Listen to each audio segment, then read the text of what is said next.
Hello students, करते हैं आज की क्लास को शुरू। अपना क्लास 11th का chapter motion of system of particles. Motion of system of particles and rigid body. ठीक है, तो अभी तक आप लोगों ने ऑलमोस्ट 3 लेक्चर्स इस चैप्टर के ऊपर देख लिए हैं। आज हम लेक्चर नंबर 4 के अंदर कुछ नए टॉपिक्स के साथ में अपनी क्लास को शुरू करेंगे। देखते हैं हमारे क्या टॉपिक्स आज की क्लास में रहने वाले हैं।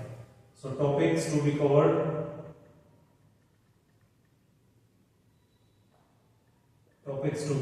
क्या टॉपिक्स रहेंगे। फर्स्ट टॉपिक देखिए, इसके अंदर आज हम बात करेंगे पोजीशन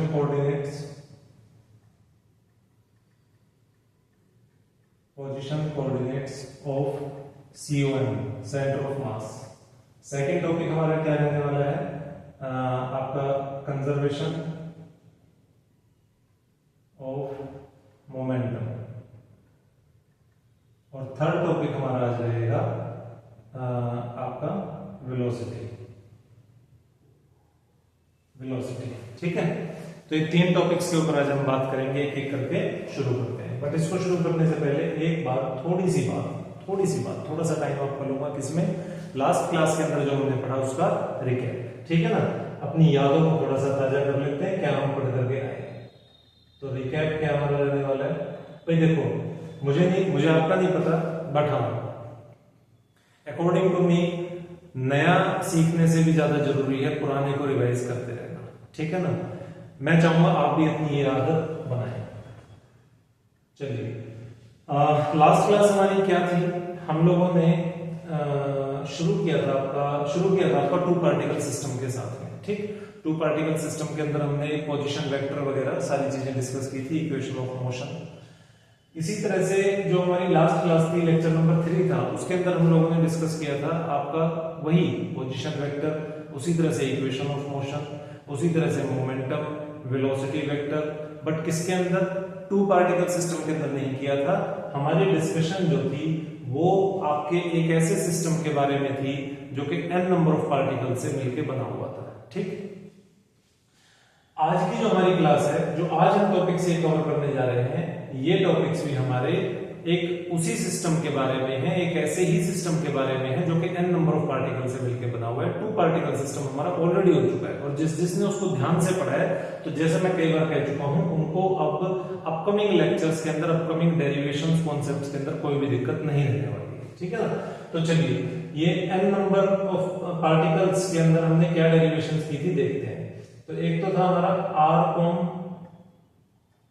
मतलब क्या था, position vector of centre of मास। क्या था भाई, ये था हमारा m1 r1 vector plus m2 r2 vector plus mn rn vector divided bye m1 plus m2 plus mn। ठीक है, ये हमारा पोजीशन वेक्टर था। किसका पोजीशन वेक्टर था, सेंटर ऑफ मास का। किसका सेंटर ऑफ मास, एक ऐसे सिस्टम का सेंटर ऑफ मास जो कि 2 पार्टिकल सिस्टम से मिलकर नहीं बना हुआ था, n नंबर ऑफ पार्टिकल से मिलकर बना हुआ था। ध्यान रखिए, ये हमारा 2 पार्टिकल सिस्टम के लिए डेरिवेशंस नहीं थी, ये हमारी derivation n number of particles के लिए थी, n पार्टिकल्स के लिए थी।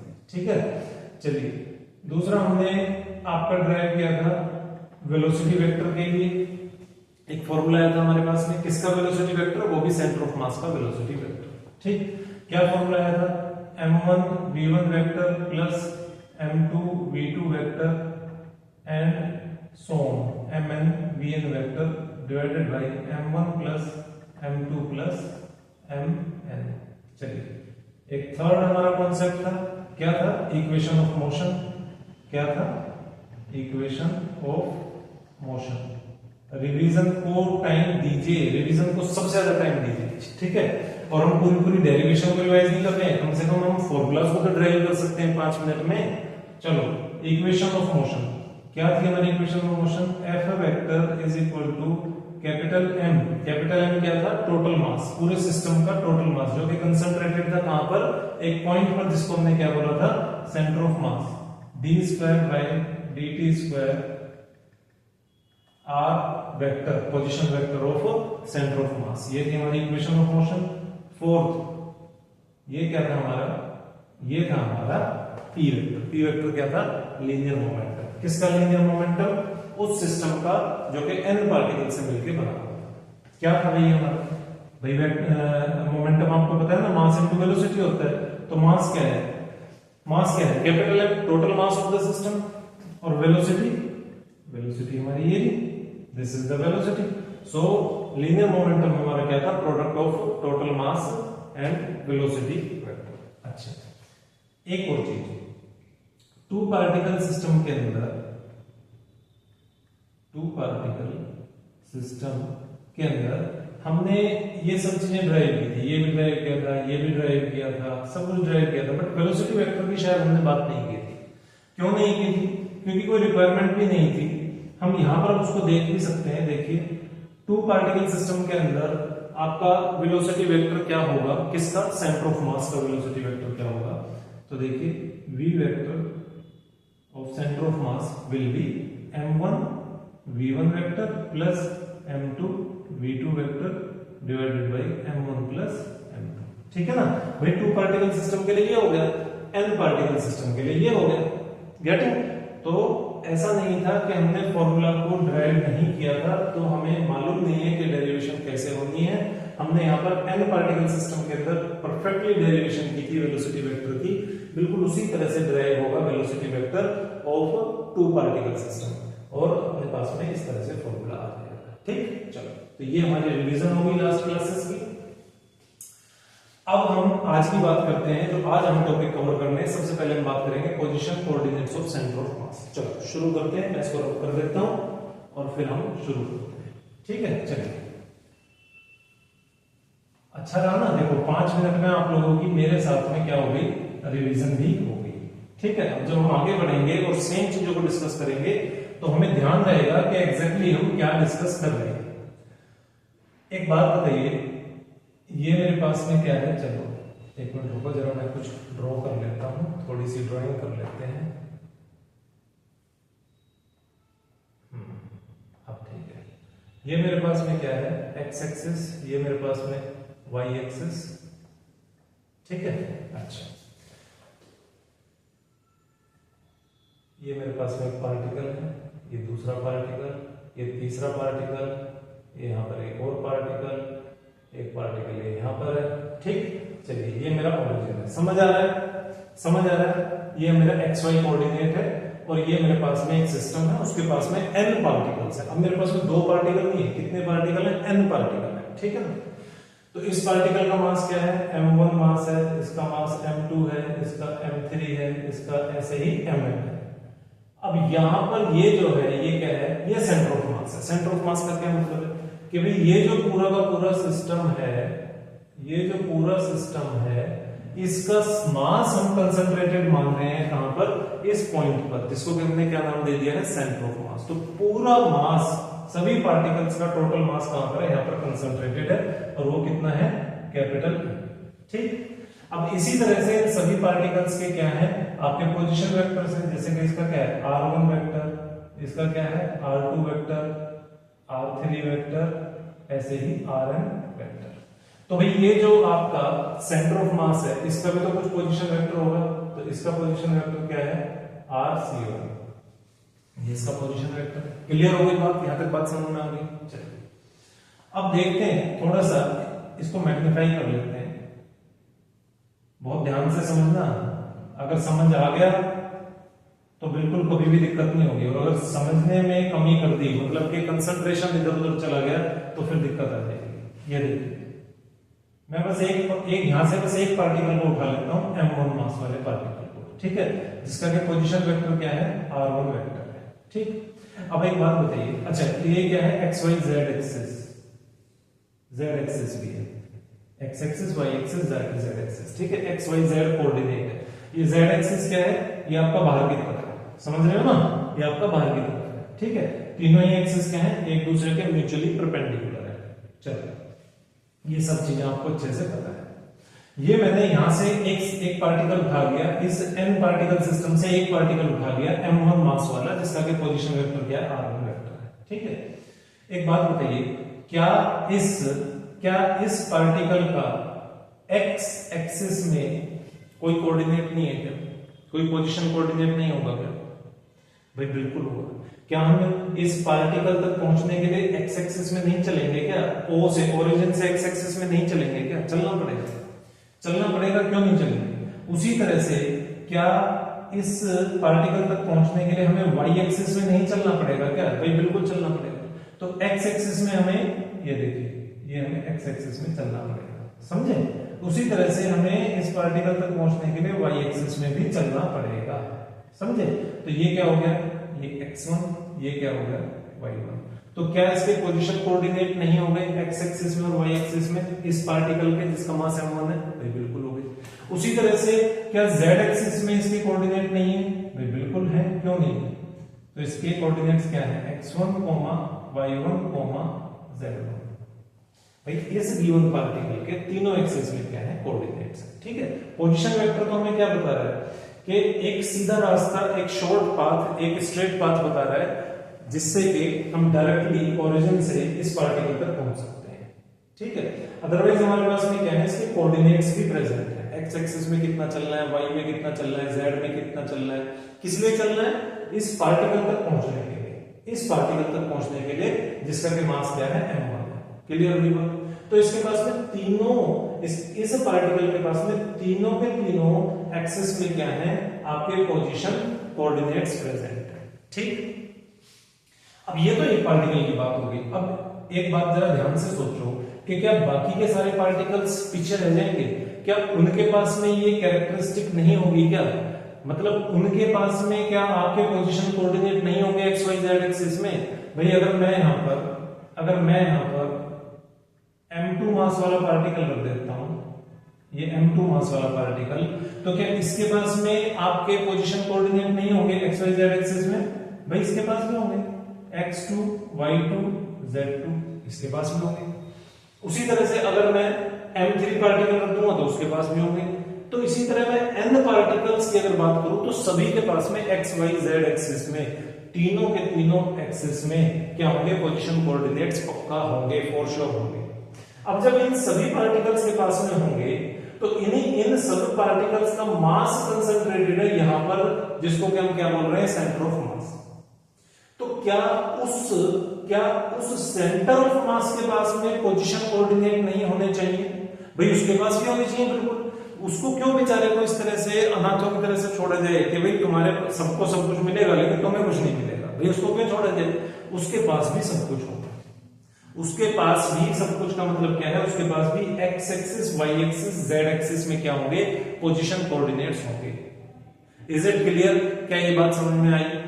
तो हम इस डेरिवेशन, जो हम डेरिवेशन करने जा रहे हैं, वो डेरिवेशन हमारी क्या है कि हम इस पोजीशन, इसके सेंटर ऑफ मास के पोजीशन कोऑर्डिनेट्स फाइंड करने की कोशिश आज करेंगे। ठीक है ना? हमारा क्या है टॉपिक पहला? Position coordinates of centre of मास। करें शुरू। यहां से ये बात क्लियर हो गई, पिक्चर क्लियर हो गई कि जब सभी पार्टिकल्स के पास में पोजीशन कोऑर्डिनेट्स हैं एक्स, वाई और जेड एक्सिस में, तो भाई ये जो पॉइंट है सेंटर ऑफ मास, इसके पास भी क्या होंगे? पोजीशन कोऑर्डिनेट्स होंगे, पक्का होंगे। ठीक है, चलिए तो शुरू करते हैं उसकी डेरिवेशन। इसको रब कर दो, ये एक बार इसको ड्रॉ कर लो, फिर मैंने रब कर दिया, स्क्रीनशॉट ले लो। चलो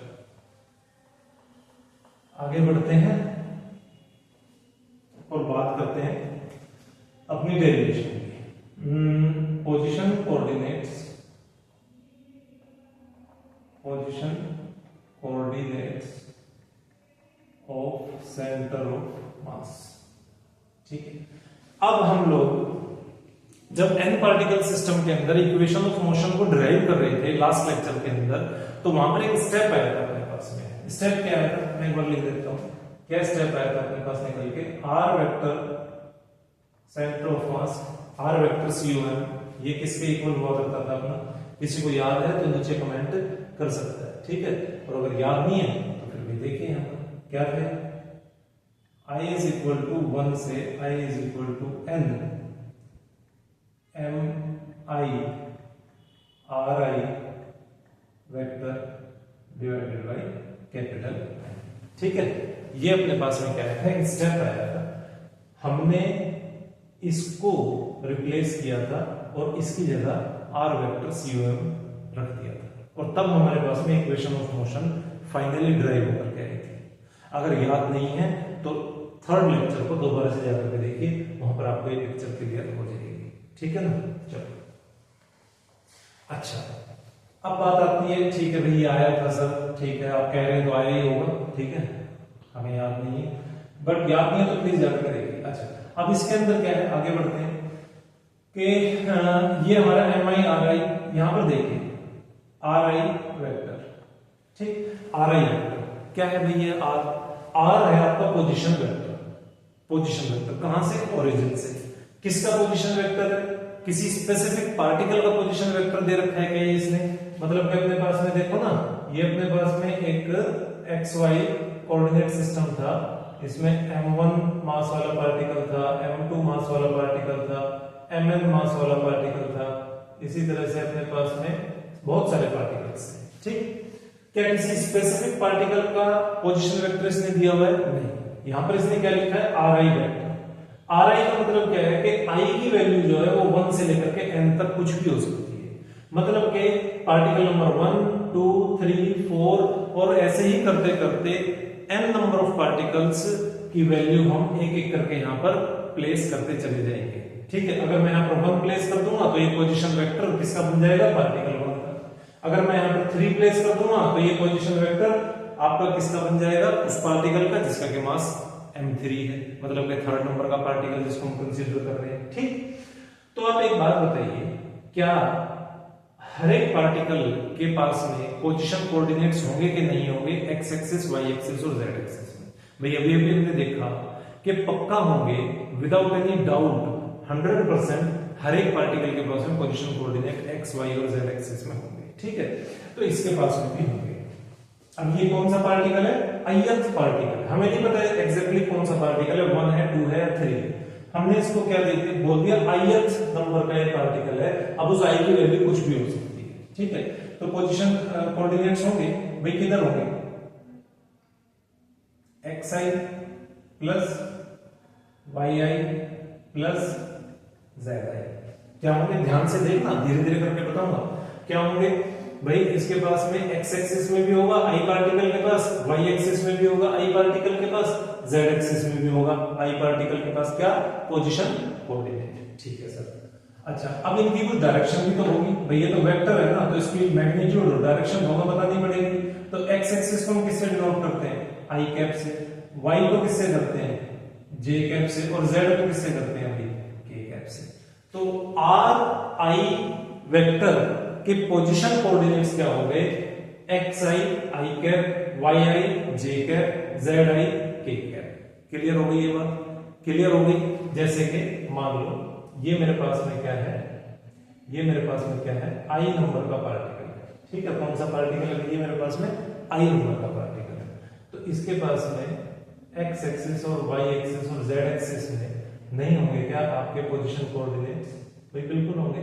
तो क्या क्या हो जाएंगे, xi yi और zi होंगे कि नहीं होंगे।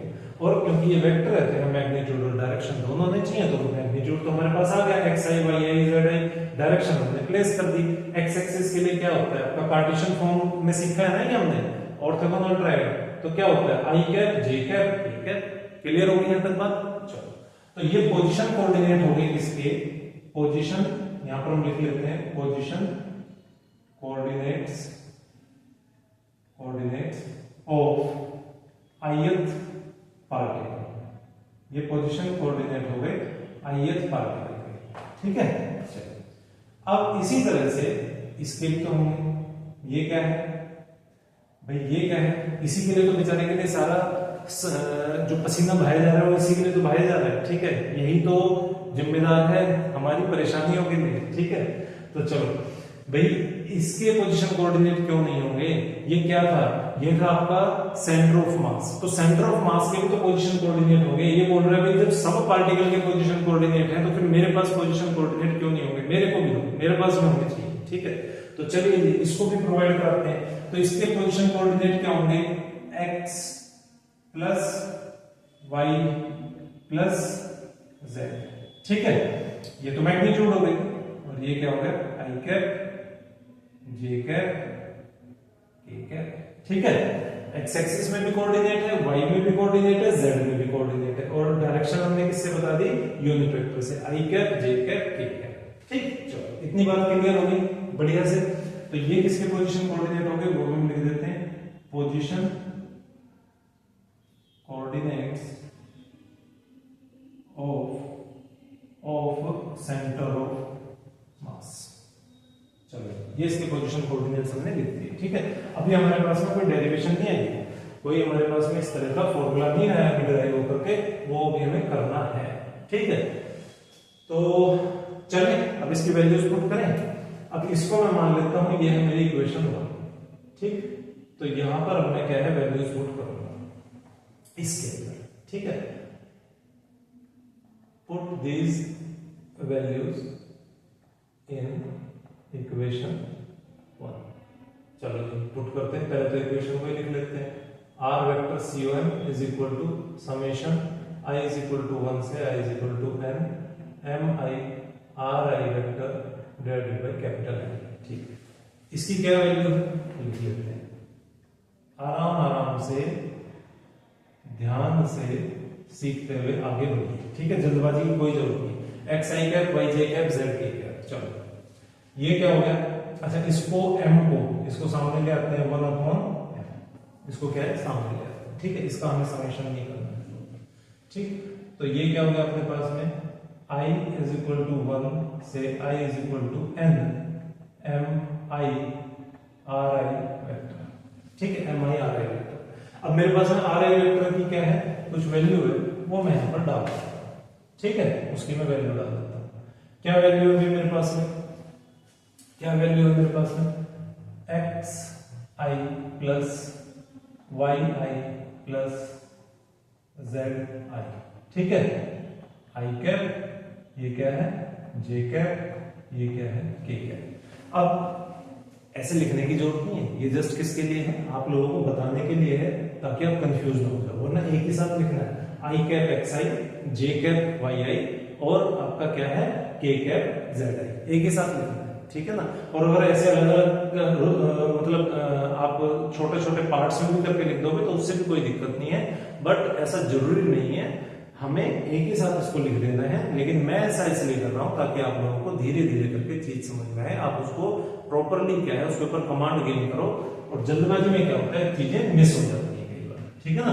ऐसा होता है ना कई बार, अरे सर ने ये कैसे लिख दिया, ये कैसे हो गया, तो वो वाली सिचुएशन हमारे साथ में नहीं होनी चाहिए। चलो हाँ जी, ये हमारे पास में क्या बच गया 1/m, इसको तो छोड़ ही दो। अब इसको क्या कर देते हैं, इसके अंदर i की वैल्यू पुट कर देते हैं। उससे पहले क्या करते हैं, उससे पहले बल्कि हम क्या करते हैं, जल्दबाजी नहीं करते, स्टेप वाइज काम करते हैं, मल्टीप्लाई करते हैं, ठीक है।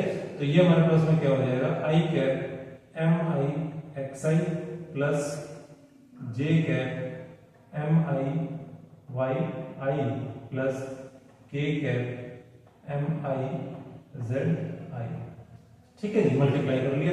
अब हम इसको क्या करते हैं i की वैल्यू पुट करेंगे 1/m। चलिए वैल्यूज पुट करनी शुरू करते हैं। क्या वैल्यूज पुट करें, i कैप i की वैल्यू 1 से लेकर के n तक m1 x1 प्लस, अब समझ में आ रहा है आपको i की वैल्यू कैसे पुट करनी है, ठीक है ना, m1 x1। फिर ये क्या हो गया हमारे पास में j कैप, इसके अंदर हम क्या कर देंगे m2 y2, ठीक है, प्लस k कैप, ये क्या हो गया m3 z3, ठीक है। ये क्या हो गया m3 z3, नहीं सॉरी, इसके अंदर तो भाई हमें अभी तो एक मिनट रुको, ये तो गलती हो जाती। इसके अंदर अभी तो हमें क्या करना है, 1 ही वैल्यू पुट करनी है ना, m1 y1 m1 z1, ठीक है ना। एक एक करके करेंगे ना वैल्यू पुट, प्लस अब हमारा क्या हो गया, फिर से i cap m2 x2 plus j cap m2 y2 plus k cap m2 z2। ये 2 और z एक जैसा ना लगे, इसको थोड़ा सा डिफरेंशिएट कर लेना, ठीक है, थोड़ा अलग अलग ही दिखना चाहिए। टिल कहां से कहां तक I cap M N X N plus J cap M N Y N plus K cap M N Z N तक। ठीक है, हमने आई की वैल्यू 1 से लेकर के और कहां तक प्लेस कर दी, n तक प्लेस कर दी। समेशन में हमने यही सीखा ना कि 1 से लेकर के n तक सब पार्टिकल्स की हमने वैल्यू क्या है यहाँ पर, पार्टिकल नंबर 1 से लेकर के जो n नंबर का पार्टिकल है उस तक हमने सब वैल्यूज यहाँ पर पुट कर दी। ठीक है, इतनी बात आपको क्लियर हो गई क्या? आगे बढ़े, चलो अब इसको रब करते हैं। इसीलिए मैं आपको क्या है धीरे धीरे बता रहा हूं ताकि आपको समझ में आए और कोई गलती हमसे ना हो। अब ऐसा नहीं है अगर गलती हो जाए हमसे तो फिर क्या है, वो कोई पाप नहीं है भाई गलती हो जाना कोई पाप नहीं है। ठीक है ना, दैट इज नॉट अ सिन। बस क्या है कि हमें उसको टाइम पर सुधार लेना चाहिए। ठीक है ना, चलिए अच्छा ये हो गया अपना, इतना क्लियर हो गया। चलो अब हम इसको लिख लेते हैं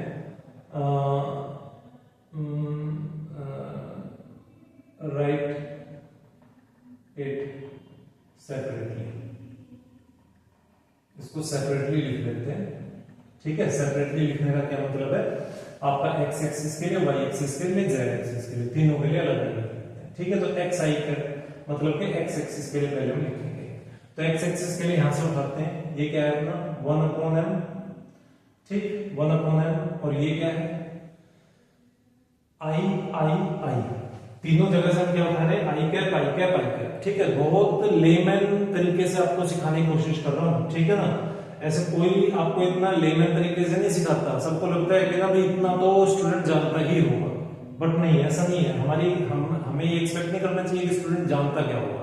हमें ये देखना चाहिए कि स्टूडेंट हमारे पास में अगर आया है तो वो ऑब्वियसली सीखने के लिए आया और फिर उसको सब कुछ सीखना है। ठीक है ना, अब ऐसे 50-50 नहीं होता, कैसे 50% तो हमें आता है 50% सिखा दो, ऐसे नहीं होता।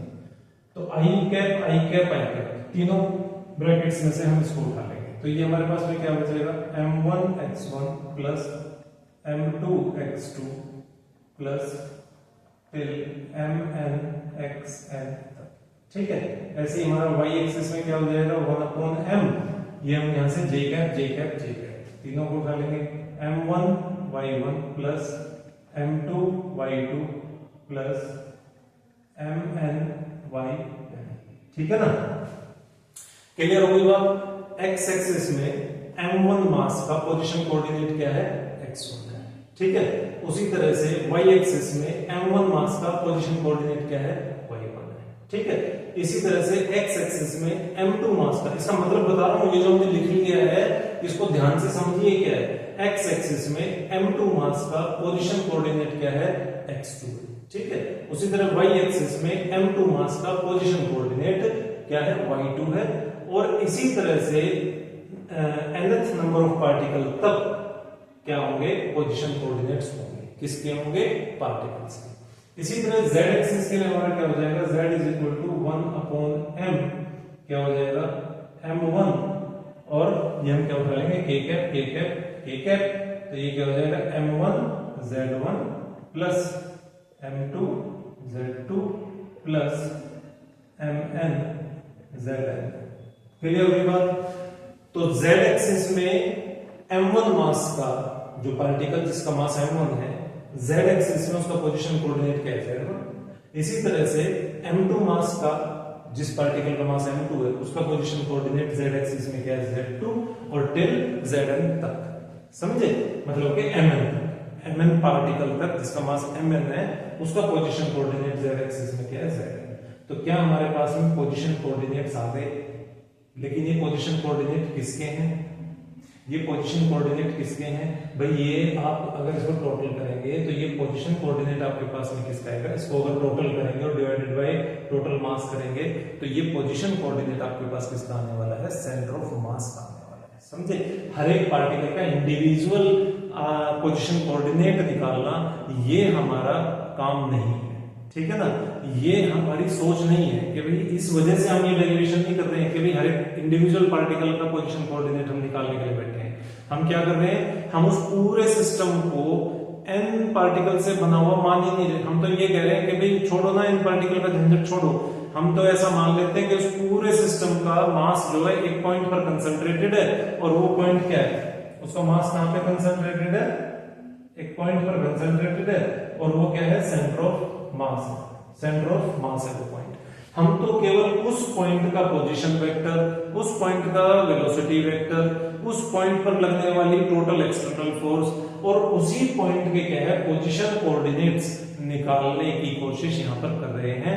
हमारा प्राइम मोटो, हमारा टारगेट यही है, यही सेंटर ऑफ मास, यही पॉइंट क्या है, उसी के इर्द गिर्द हमारी सारी डेरिवेशंस घूमती है। हम इतने सारे n पार्टिकल्स हैं, चाहे 2 पार्टिकल है चाहे 4 पार्टिकल है, हम उस चक्कर में पड़ ही नहीं रहे। हम हमेशा क्या करते हैं, उस पूरे सिस्टम का सेंटर ऑफ मास ढूंढ लेते हैं और उस सेंटर ऑफ मास को ही अपना टारगेट मान करके अपनी सारी डेरिवेशंस उसके ऊपर कर देते हैं। समझे ना, क्लियर हो गई बात। हम तो यही कहते हैं ना भाई, इसी सेंटर ऑफ मास पे सारा मास कंसंट्रेटेड है बॉडी का, यही जब ऑब्जेक्ट चलेगा तो इसी का यही एक्सेलरेट हो रही है बॉडी, इसी पार्टिकल के या इसी पॉइंट के एक्सेलरेशन को हम बॉडी का एक्सेलरेशन मान लेते हैं।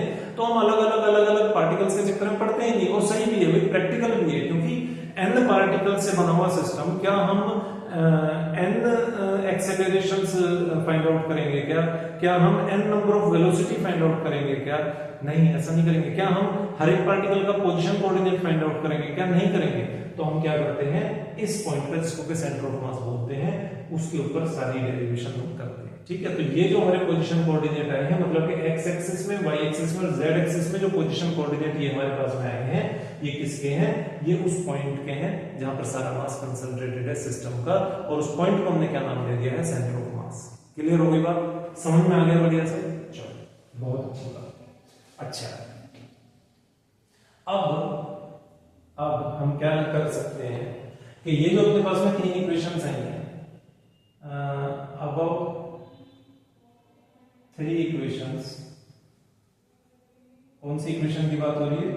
1 2 3, ठीक है, 1 2 and 3 can also be represented as, इनको एक और तरीका है लिखने का, इनको रिप्रेजेंट करने का एक और तरीका है, वो क्या है? चलिए, इसको आपने नोट डाउन कर लिया होगा, समझ लिया होगा। अब मैं इसको यहां से रब करता हूं, और अब हम लोग देखते हैं कि भाई और हम इनको कैसे लिख सकते हैं, और हम इनको कैसे लिख सकते हैं। चलिए देखिए भाई कैसे लिख सकते हैं, इसको कैसे लिख सकते हैं।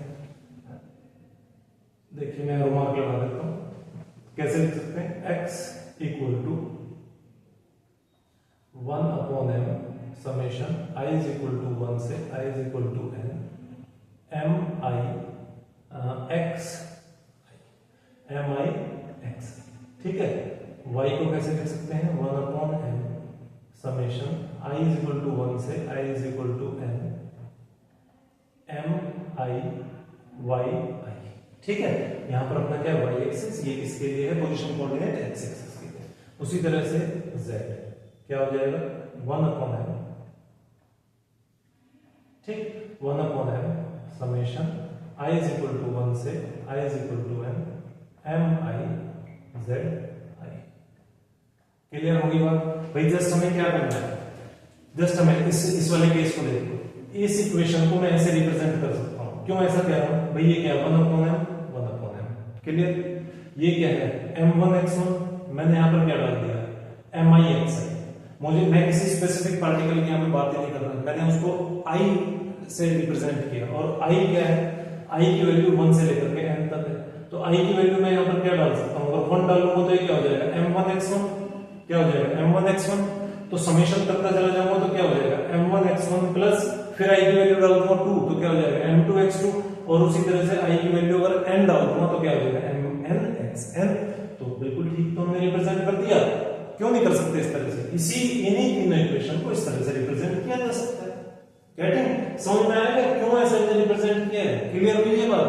चलो इसको भी नोट डाउन करो, और फिर आगे बढ़ते हैं, आज की क्लास का सेकंड टॉपिक डिस्कस करते हैं। चलिए इसको मैं यहां से बता रहा हूं।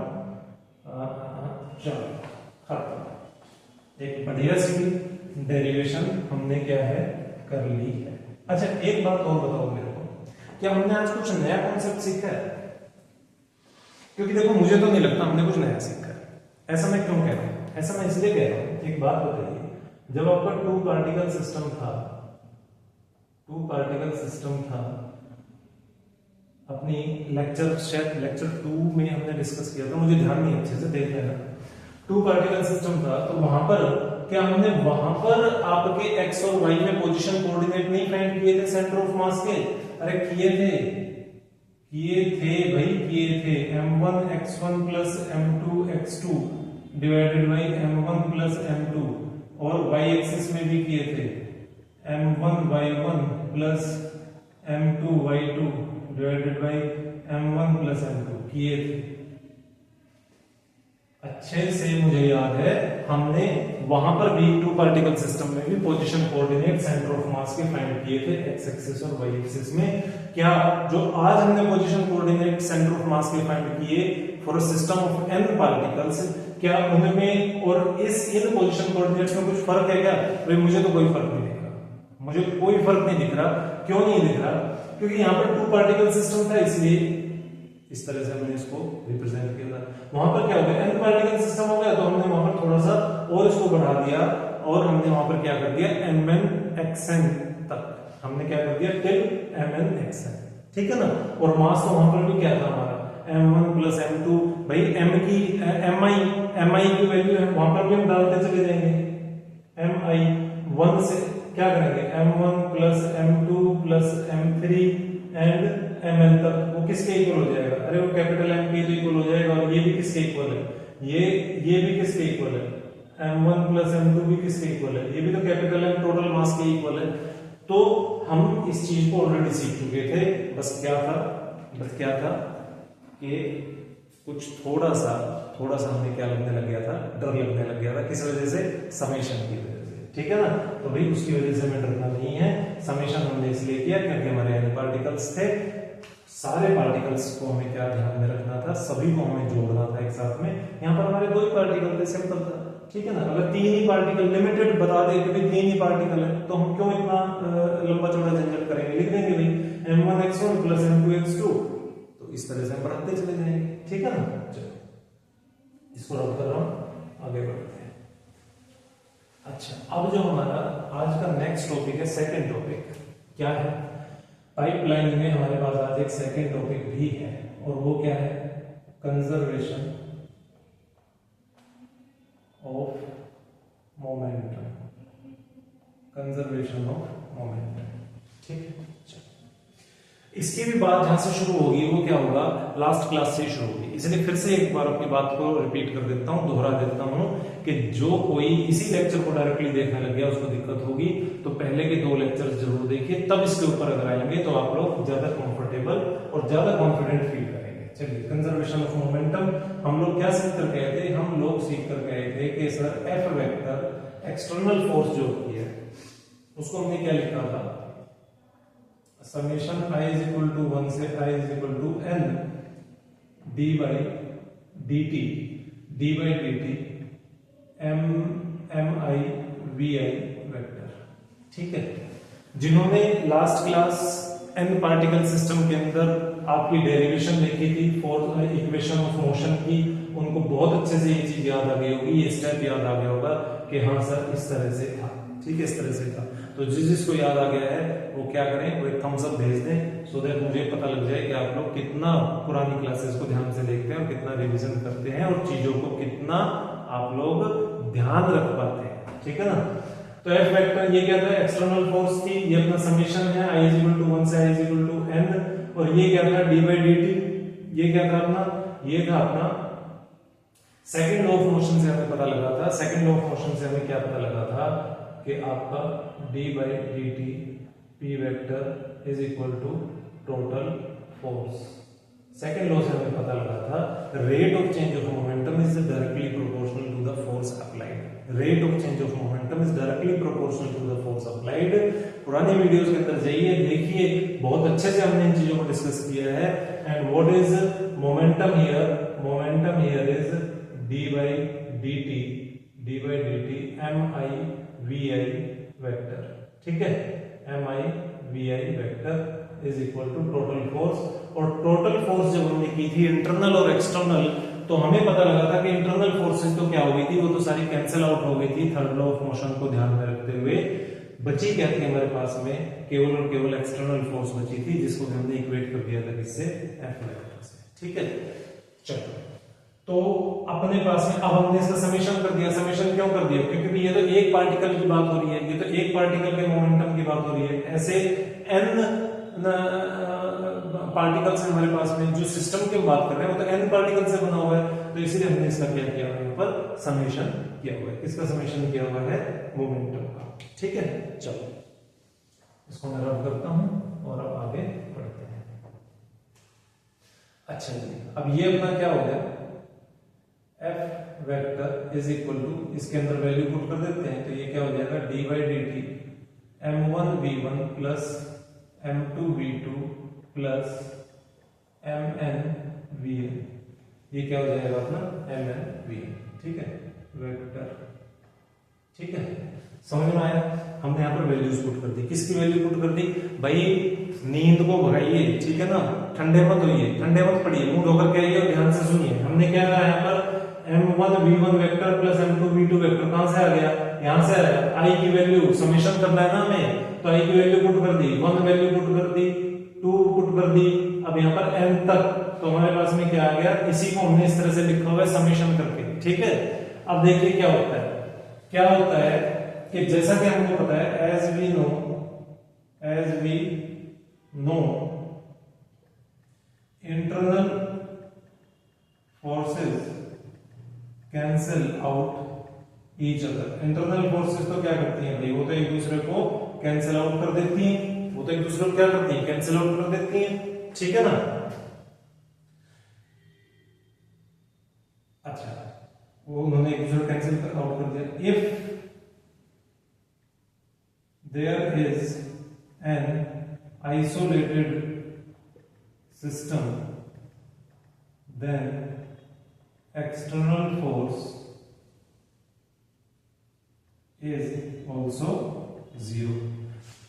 हमने क्या कहा भाई, इंटरनल फोर्स से जो कैंसिल आउट कर देती है, चलो ठीक है, वो तो खत्म हो गई, लेकिन जो आपकी एक्सटर्नल फोर्सेज हैं तो वो तो मोशन प्रोड्यूस करेंगी। लेकिन हमने यहाँ पर एक कंडीशन लगा दी, किस क्या कंडीशन लगा दी, आइसोलेटेड सिस्टम की, कि भाई जिस सिस्टम की आप बात कर रहे हो कैसा सिस्टम है, आइसोलेटेड सिस्टम है।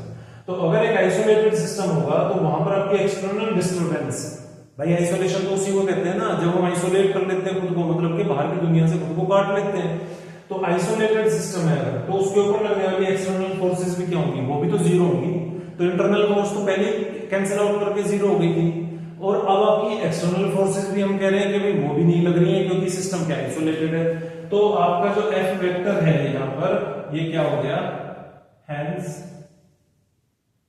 F vector is equal to zero. तो ये इसको हमने क्या पुट कर दिया, जीरो पुट कर दिया। ठीक है, अब इस सिचुएशन में आप देखिए क्या होता है यहां पर, नाउ क्या हो जाता है, d by d t m1v1 vector plus m2v2 vector plus mn_vn vector equal to, किसके इक्वल हो गया, जीरो के इक्वल हो गया। भाई इस एफ वेक्टर को हमने क्या कर दिया, जीरो कर दिया ना, एक्सटर्नल फोर्स जीरो हो गई, क्योंकि सिस्टम क्या है, आइसोलेटेड है, कोई डिस्टरबेंस नहीं है। तो यहां से आपको क्या समझ में आ रहा है, यहां से आपको क्या समझ में आ रहा है, ये क्या हो गया फिर आपका इक्वल टू, कहां पर लिखें, यहीं पर लिख दूं, चलो यहीं पर लिख देता हूं, m1v1 vector plus m2v2 vector plus mn_vn vector is equal to constant. क्या हो गया, ये कांस्टेंट हो गया। क्या हो गया, कांस्टेंट हो गया। ठीक है, तो ये हमारे पास में क्या आ गया, रिजल्ट आ गया। ये हमारे पास में क्या आ गया, रिजल्ट आ गया। किस चीज का रिजल्ट आ गया, कि भाई आपका जो टोटल मोमेंटम है, भाई मोमेंटम ही तो है ये, मास इनटू वेलोसिटी क्या होता है, मोमेंटम ही तो होता है। तो टोटल मोमेंटम क्या है, वो आपका कांस्टेंट है। तो यहां पर हम कंक्लूजन में लिख देते हैं, कंक्लूजन में लिख देते हैं total momentum is conserve for n isolated system, for an isolated system. चलिए जो आपने टी बनाया ना, इसको थोड़ा सा डिजाइनर मत बनाओ, थोड़ा सा ठीक बना दो, ठीक ज्यादा डिजाइनर बन गया, ठीक है। तो ये क्या हो गया, total momentum is conserved for an isolated system. भाई आइसोलेटेड होना चाहिए सिस्टम, अगर आपका सिस्टम आइसोलेटेड नहीं है इसका मतलब क्या है कि बाहर से कुछ एक्सटर्नल फोर्सेस लग रही हैं, और अगर एक्सटर्नल फोर्सेस लग रही है ना तो फिर मोमेंटम के अंदर चेंज आएगा, मोमेंटम आपका कांस्टेंट नहीं रहने वाला, बिफोर एंड आफ्टर मोमेंटम आपका कांस्टेंट नहीं रहने वाला।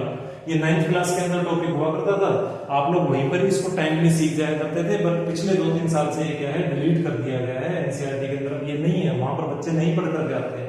बट मैं क्लास 9th के अंदर भी क्या है प्रेफर करता हूँ कि इसको पढ़ाया जाना चाहिए, ताकि यहाँ पर आकर के हमें बार बार नई तरीके से इसको ना सीखना पड़े, हमें ध्यान रहे कि हाँ ऐसा कुछ था 2 साल पहले भी हमने पढ़ा था कि आपका लीनियर मोमेंटम क्या होता है, कंजर्व रहता है, लेकिन कब कंजर्व रहता है, for an isolated system. Clear हो गई यहाँ पर बात, आपको बढ़िया से समझ में आ गया। चलिए यहाँ पर हमने क्या किया, यहाँ पर हमने डिफरेंशिएट करा है ना इसको, तो इसको डिफरेंशिएट करा तो वो किसके इक्वल है, 0 के, अगर वो 0 के इक्वल है तो ये क्या हो गया आपका, ये आपका कांस्टेंट है, इसका मतलब ये पक्का पक्का कांस्टेंट है। और ये क्या है आपका, ये है आपका टोटल लीनियर मोमेंटम, तो टोटल लीनियर मोमेंटम कांस्टेंट है, माने के momentum is conserved for an isolated system, momentum आपका कंजर्व रहने वाला है।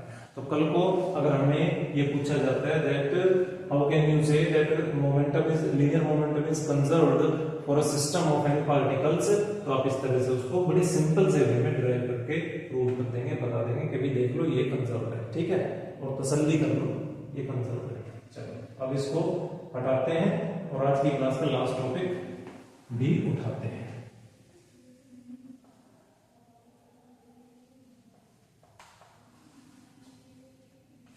लास्ट टॉपिक भी उठाते हैं। अब लास्ट टॉपिक भी उठाते हैं तो मैं फिर से देखो वही बात बोलूंगा, फिर से वही बात बोलूंगा, और तुम्हें लग जाती है बुरी, है ना, तुम्हें मेरी बातें लग जाती है क्या, बुरी, कि सर तो बार बार एक ही बात बोलते रहते हैं, सर को तो विश्वास ही नहीं है कि हम लोग रिवीजन करते हैं। भाई रिवीजन करते हो बहुत अच्छी बात है, बट देखो बार बार आप लोग भी इस चीज को एक्सपीरियंस कर रहे हो कि रिवीजन इज मस्ट। क्यों, क्योंकि अब फिर से जब हम इस लास्ट टॉपिक को डिस्कस करने जा रहे हैं तो ये भी हमने जो शुरुआत हम करेंगे, इसकी भी शुरुआत कहां से हुई थी, अपने लास्ट टॉपिक से हुई थी, एन पार्टिकल सिस्टम की जब हमने डेरिवेशंस किए थे वहीं से हुई थी, ठीक है ना। शुरुआत क्या थी एक्चुअली, देखिए हमने ड्राइव करा था इक्वेशन ऑफ मोशन, जो कि क्या आया था, आज की क्लास में मैंने आपको आई थिंक ये ड्राइव करके दिया था, ठीक है, जो कि क्या आया था, m d square by dt square r vector COM, r vector COM, ठीक है। हम लोग बात किसकी करने जा रहे हैं, velocity is constant, velocity is constant, ठीक है।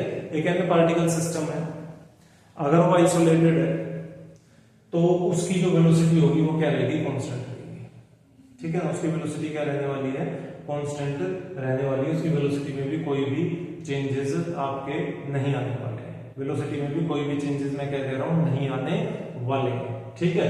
चलो अच्छा सर नहीं आने वाले तो करके दिखाइए, बताइए कैसे नहीं आने वाले, प्रूव करके, चलो वही तो प्रूव कर रहे हैं। तो देखिए क्या है कि भाई अपना आइसोलेटेड सिस्टम है, तो अच्छा थोड़ा सा पहले एक दो स्टेप और आगे लिखते हैं, ये तो क्योंकि पीछे हम सीख करके आए थे। m ये अपना क्या हो जाएगा, d by d T, D R vector by d T, क्या हम इसको ऐसे लिख सकते हैं, बिल्कुल लिख सकते हैं। ये क्या है, डी आर स्क्वायर और डी टी स्क्वायर COM, ठीक है। क्या होता है ये किस किस को याद है, ये क्या होता है, क्या होता है, ये होता है second order derivative of position vector of centre of mass with respect to time and it equals to acceleration. ये किसके इक्वल होता है, एक्सेलरेशन के, F is equal to m into a, समझे, acceleration of centre of mass and this is the total external force that is being exerted on the system and this capital M represents the total mass of the system of n particles being concentrated at center of mass, getting। तो ये सारी चीजें हम लोग अच्छे से सीख करके आए हैं। तो ये अपने हमने क्या लिख दिया, m d by dt with in bracket d r vector com divided by dt। ठीक है, ये और ये एक ही बात है, कुछ अलग बात नहीं है, अनोखी बात नहीं है। चलो अब हमको पता है as dr vector com divided by dt, भैया ये क्या होता है, it is first order derivative of position with respect to time. जैसे कि ये second order derivative of position of centre of mass था विद रिस्पेक्ट टू टाइम, ऐसे ही ये क्या है, ये है first order derivative of position with respect to time. और second order derivative of position with respect to time अगर acceleration है तो first order derivative of position with respect to time क्या था अपना, नीचे कमेंट करके बताइए, वरना मैं लिख रहा हूं, लो भाई मैं तो लिख दिया, ठीक है, तुम कमेंट करते रहना। तो ये क्या था अपना, वेलोसिटी वेक्टर था सेंटर ऑफ मास का, मतलब कि velocity is first order derivative of position with respect to time, acceleration is second order derivative of position with respect to time. किसकी पोजीशन, सेंटर ऑफ मास की position. चलो तो भाई यहां पर हम क्या डाल सकते हैं, इसकी वैल्यू डाल सकते हैं, इसको मैं इक्वेशन 1 मान लेता हूं, ठीक है। Put this value in equation 1। धीरे धीरे समझा रहा हूं, फिर से बोल रहा हूं, धीरे धीरे समझा रहा हूं। क्यों समझा रहा हूं धीरे धीरे, ताकि आप लोगों को अच्छे से समझ में आए, so that you can gain command over each and every topic of class 11th। ठीक है, चलिए तो ये क्या हो गया, m d by dt v vector com centre of मास। ठीक है, d by dt और dr vector divided by dt के जगह हमने क्या डाल दिया, रिप्लेस कर दिया, उसकी वैल्यू डाल दी v वेक्टर com। चलो क्लियर है, ठीक है सर, ठीक समझ आ रहा है। अब जैसा कि हमें पता है हमें बहुत कुछ पता है, ठीक है। अब हम धीरे धीरे बहुत कुछ पता लगने लग गया हमको, ठीक है। क्यों, क्योंकि हम क्लासेस में क्या हो गए हैं, रेगुलर हो गए हैं। As we know f vector equal to 0। f vector क्या है अपना, 0। एक्सटर्नल फोर्स कितनी है, 0, क्योंकि सिस्टम क्या है, आइसोलेटेड है। आपने कंडीशन लगा दी, सिस्टम क्या है, आइसोलेटेड है, f वेक्टर क्या है, 0। चलो जी ठीक है। अगर f वेक्टर 0 है तो अब आप एक बात बताओ, f वेक्टर के 0 होने के लिए, f वेक्टर के 0 होने के लिए या तो इसको या फिर इसको 0 होना पड़ेगा, क्योंकि ये प्रोडक्ट है भाई, ये प्रोडक्ट है ना मास का और किसका, first order derivative of velocity with respect to time का। तो ये इसका और इसका क्या है, आपका प्रोडक्ट है। अब प्रोडक्ट है तो इसमें से किसी एक को या दोनों को क्या होना पड़ेगा, भी 0 होना पड़ेगा, तभी आपकी फोर्स 0 होगी। अगर मास 0 हो गया तो भी फोर्स 0 हो जाएगी, अगर ये 0 हो गया, वेलोसिटी 0 होगी, तो भी ये क्या हो जाएगी, 0 हो जाएगी। अब जैसा कि हमें पता है, नाउ m जो मास है वो 0 हो सकता है भाई, मास 0 हो सकता है क्या, नहीं, मास 0 नहीं होता, मास क्या होता है, कांस्टेंट होता है, मास तो 0 होता नहीं। तो फिर बचा कौन, देन तब हमारा शिकार कौन है, d by dt v vector com is equal to 0। इसका मतलब ये 0, इसका मतलब वो जो चोर जिसको सब ढूंढ रहे हैं वो कौन है, वो ये, ठीक है, दिस इक्वल टू 0। और अगर इसका डिफरेंशिएशन 0 है तो इट मींस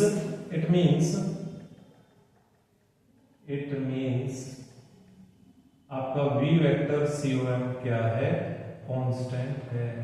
क्या है, कांस्टेंट है। तो देखिए ये हमारा क्या आ गया, रिजल्ट आ गया, ये क्या आ गया, हमारा रिजल्ट आ गया। तो हमने क्या प्रूव कर दिया कि velocity of centre of mass will remain constant, वो क्या रहेगी, कांस्टेंट रहेगी। तो हमारे पास में कंक्लूजन आ गया, क्या कंक्लूजन आ गया कि भाई velocity of centre of mass remains constant. लेकिन कब कांस्टेंट है, अगर आइसोलेटेड सिस्टम है, ठीक है ना, आइसोलेटेड सिस्टम। इसी तरह से तो इसका क्या मतलब हो गया, इसी में से हम कुछ और भी कंक्लूजन निकाल सकते हैं। इस पॉइंट में से क्या कंक्लूजन निकाल सकते हैं, if object is at rest then it remains at rest, तो भी ये क्या रहेगा, रेस्ट करेगा, ठीक है। और if object is moving with uniform velocity then it will keep it if object is moving with uniform velocity then it will keep moving with the same ठीक है। और लास्ट हम यहाँ पर एक और भी तो कंक्लूजन कर सकते हैं इन सब चीजों को देख करके कि ऑब्जेक्ट अगर रेस्ट में है तो रेस्ट में ही रहेगा, ऑब्जेक्ट अगर यूनिफॉर्म वेलोसिटी से चल रहा है तो फिर वो यूनिफॉर्म वेलोसिटी से ही चलेगा। इसका मतलब उस पे लगने वाली फोर्स क्या है, उस पे लगने वाली फोर्स क्या है भाई, F = m × a। फोर्स क्या है जो उस पे लग रही है, वो जीरो है। हमने कहा भी है उस पे लगने वाली फोर्स क्या है, जीरो है। तो अब जीरो होने के लिए मास को जीरो होना चाहिए, लेकिन वो जीरो है नहीं, तो इसका मतलब क्या है, एक्सेलरेशन आपका जीरो है। तो तभी तो फोर्स आपकी जीरो हुई भाई, तभी तो फोर्स आपकी जीरो हुई, मास तो जीरो हो नहीं सकता, इट मींस एक्सेलरेशन जीरो है। तो अगर कोई फोर्स ही नहीं लग रही है तो एक्सेलरेशन भी क्या होगा, acceleration will be zero. Acceleration क्या रहने वाला है, जीरो ही रहने वाला है, ठीक है ना। तो velocity of centre of mass constant रहेगी। अगर ऑब्जेक्ट रेस्ट पर है तो वो रिमेन्स एट रेस्ट पर ही रहेगा। और अगर वो मूव कर रहा है यूनिफॉर्म वेलोसिटी के साथ में तो फिर वो सेम वेलोसिटी के साथ में चलता रहेगा। इससे हम ये भी कंक्लूड करते हैं कि ऐसे सिचुएशन में ऑब्जेक्ट का किस सिस्टम का, उस ऑब्जेक्ट का जो कि पार्टिकल से बना हुआ है, उसका एक्सेलरेशन क्या रहने वाला है, जीरो ही रहने वाला है। क्लियर सी बात आ गई, समझ में आ गया भाई। अगर हम कह रहे हैं वेलोसिटी कांस्टेंट है तो इसका मतलब क्या है, एक्सेलरेशन जीरो ही होगा ऑब्वियसली, क्योंकि एक्सेलरेशन क्या होता है, rate of change of velocity. अब हम तो कह रहे हैं कि जी वेलोसिटी तो बदल ही नहीं, तो अगर वेलोसिटी बदल ही नहीं रही तो भैया क्या है, इसका कंक्लूजन क्या है, मतलब क्या निकाल लें, इसका मतलब एक्सेलरेशन क्या है आपका, जीरो है। ठीक है, तो यहां से देखिए हमने आज की क्लास में 3 टॉपिक्स पर डिस्कस किया। पहला position coordinate of centre of मास, दूसरा अपना क्या था, linear conservation of linear momentum, और तीसरा अपना क्या था, वेलोसिटी रिमेन्स कांस्टेंट। ठीक है ना, तो किस तरह से वो कांस्टेंट है वो हमने प्रूव किया, और अगर वो कांस्टेंट है तो क्या क्या कंक्लूजन हमारे सामने आए, वो भी 4 कंक्लूजन हमने यहाँ पर देखे, बहुत अच्छे से उनको भी समझा। Is it clear? ये बिल्कुल बढ़िया से आपको टॉपिक्स क्लियर हो गए होंगे। बार बार वीडियो को रिवाइंड कर करके देखिए, बिल्कुल भी कहीं पर भी किसी तरह की कमी मत छोड़िएगा। हमारे टॉपिक्स बहुत मजबूत बनते जा रहे हैं, एंड मैं आप लोगों को श्योर करता हूं कि आप लोगों के क्लास 11th में जो ये इतने मजबूत टॉपिक्स जो बन जाएंगे, ये क्लास 12th में ही नहीं, आप जब तक भी पढ़ते रहेंगे, चाहे आप ग्रेजुएशन कर रहे हैं, पोस्ट ग्रेजुएशन कर रहे हैं, व्हाटएवर यू आर डूइंग, हमेशा ध्यान रखना बच्चों कि ये टॉपिक्स, ये बेसिक्स, ये फंडामेंटल्स, ये आपके इतने स्ट्रॉन्ग मैं बना दूंगा कि ये आपके हमेशा काम आते रहेंगे। ठीक है, ये कहीं नहीं जाने वाले हैं, चाहे कितनी भी हायर स्टडीज के लिए चले जाओ आप, ये बेसिक्स कहीं नहीं जाने वाले हैं। क्यों, आपने नोटिस किया होगा जब हम क्लास 11th के टॉपिक्स को पढ़ रहे हैं तो अक्सर बीच बीच में क्लास 9th की बात आती है। तो जब 2 साल पुरानी चीजें आज काम आ रही हैं तो क्या ये चीजें, ये तो इतना एडवांस है, ये तो इतना एडवांस स्टडीज है कि क्या ये आगे जाकर के हमारे काम नहीं आएंगी, तो जरूर काम आएंगी। इसको ध्यान रखिए कि हम आज के लिए नहीं पढ़ रहे क्लास 11th के लिए, ये हम तब के लिए पढ़ रहे हैं जब हम इससे भी ऊपर जाकर के अपनी स्टडीज को कंटिन्यू करेंगे। ठीक है ना, तो एक एक चीज को बहुत ध्यान से समझिए, रिकैप करिए, बार बार देखिए। चलो अब ज्यादा बात नहीं करते हैं, आप लोग भी थक गए होंगे। ठीक है, आप लोगों को भी आराम की जरूरत है। एक काम करते हैं कि क्लास को यहीं पर ही खत्म करते हैं, कंक्लूड करते हैं। नेक्स्ट क्लास में नेक्स्ट टॉपिक्स के साथ आपसे मिलेंगे, इसी चैप्टर में या किसी दूसरे चैप्टर में। ठीक है ना, तब तक के लिए बाय। प्लीज कमेंट्स करिए और चैनल को सब्सक्राइब करिए। ठीक है ना, लास्ट में कहने के लिए मेरे पास यही था, 2 ही बातें, कमेंट्स करिए, क्वेरीज भेजिए और चैनल को सब्सक्राइब कर दो भैया, कर दो। ठीक है ना, अभी देखते देखते ही सब्सक्राइब कर दो, तभी तो अच्छे अच्छे वीडियोस मिलेंगे देखने के लिए, वरना कहां से दूंगा, कैसे भेजूंगा। ठीक है ना, चलो bye. Take care, see you.